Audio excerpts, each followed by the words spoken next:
Assalamualaikum warahmatullahi wabarakatuh.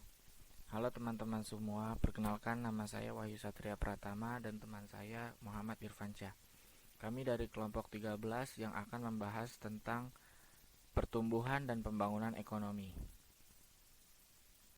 Pada pembahasan pertama yaitu pengertian pertumbuhan ekonomi. Pertumbuhan ekonomi adalah proses perubahan kondisi perekonomian suatu negara secara berkesinambungan menuju keadaan yang lebih baik selama periode tertentu. Kemudian, pertumbuhan ekonomi juga dapat diartikan sebagai proses kenaikan kapasitas produksi suatu perekonomian yang diwujudkan dalam bentuk kenaikan pendapatan nasional. Adanya pertumbuhan ekonomi merupakan indikasi keberhasilan pembangunan ekonomi dalam kehidupan masyarakat. Kemudian pada pembahasan selanjutnya yaitu teori pertumbuhan ekonomi.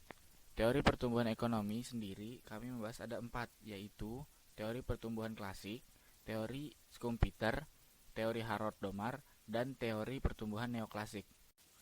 Kemudian ada faktor-faktor yang menentukan pertumbuhan ekonomi. Faktor-faktor tersebut ada 4, yaitu tanah dan kekayaan alam lainnya.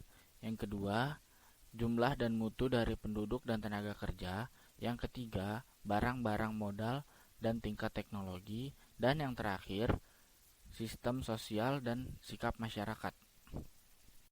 Selanjutnya, kita membahas tentang pembangunan ekonomi. Yang pertama, pengertian pembangunan ekonomi. Pembangunan ekonomi adalah suatu proses kenaikan pendapatan total dan pendapatan per kapita dengan memperhitungkan adanya pertambahan penduduk dan disertai dengan perubahan fundamental dalam struktur ekonomi suatu negara dan pemerataan pendapatan bagi penduduk suatu negara. Selanjutnya, ada faktor-faktor yang mempengaruhi pembangunan ekonomi.